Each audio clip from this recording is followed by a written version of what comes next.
According to a 2013 report from the Pan American Health Organization, Bolivia has the highest rate of violence against women in Latin America, as well as very high levels of interfamiliar violence in general. In surveys conducted by a variety of organizations in Bolivia since the mid-2000s, more than half of all Bolivian women report having experienced physical or sexual violence at the hands of a partner. A head of Bolivia's Human Rights Office has called it a crisis. In response, the administration of Bolivia's President Evo Morales passed a law against femicide in 2013. The killing of a woman was made punishable by 30 years in prison. Yet, only 1/5 of cases brought in the courts have resulted in prison sentences. Cultural acceptance of violence and abuse within the family is deeply ingrained. Machismo, a catchphrase encapsulating strong, aggressive, masculine pride, is widely considered a factor. In an effort to help change attitudes, a team of 9 Nugent peace builders from high schools in the capital city of La Paz developed a peace project that they called Hogar, Dulce, Hogar, Home Sweet Home, with a goal of harmonious reconstruction of interfamiliar bonds. They wanted to raise awareness that the place that we should associate with safety and security, the home, is often not peaceful at all. Young people and women often find themselves on the streets because they are fleeing violence in the household. The team started first by educating themselves about interfamilial violence through workshops organized by local nonprofits CRECER, a nonprofit that works with women in impoverished and vulnerable communities, and GIZ, a German humanitarian nonprofit that has worked in Bolivia since 1995. They were also very intentional about organizing their team and each team member's roles and responsibilities. 3 team members were in charge of publicity, marketing, and awareness via social media. 2 people were in charge of recruiting participants in the public activity. 2 people designed event activities. 2 people made the video and raised funds. The primary educational activity that they planned involved posters, t-shirts, a banner, and informative materials distributed in Plaza Avarona, an active gathering place in central La Paz. As people passed by, the Nugent Peace Builders stopped them and asked that they reflect on and describe any experiences with interfamilial violence.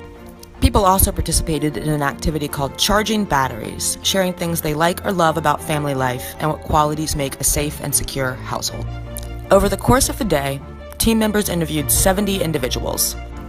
During the conversations, the Nugent Peace Builders asked people to recognize the negative ripple effects of machismo and help combat machismo when they see it occurring. Interviewees also completed a short written reflection about how their perspectives were affected by the public event in the plaza. One of the most impactful outcomes of the project was the production of an interview-based video that allowed young people who had experienced violence in the home to describe their experiences.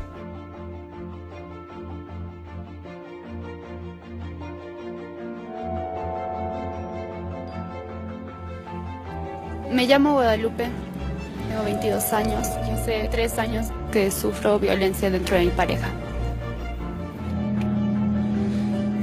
Al comienzo solo eran insultos. Me decía puta. No le importaba si era al frente de sus amigos o al frente de su papá. Y nadie hacía nada. Parece que a nadie le importa lo que puedan hacerle una mujer.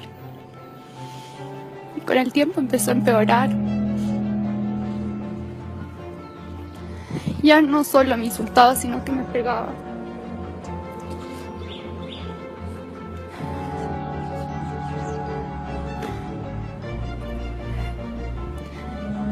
Y a veces me forzaba a tener relaciones con él.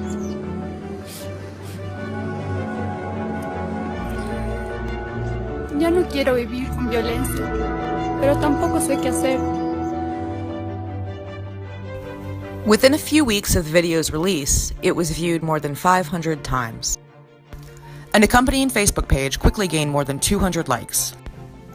With hopes of achieving some level of sustainability, the Nugent Peace Builders team also signed an agreement with nonprofit La Paz por La Paz, an organization focused on promoting peace in the city.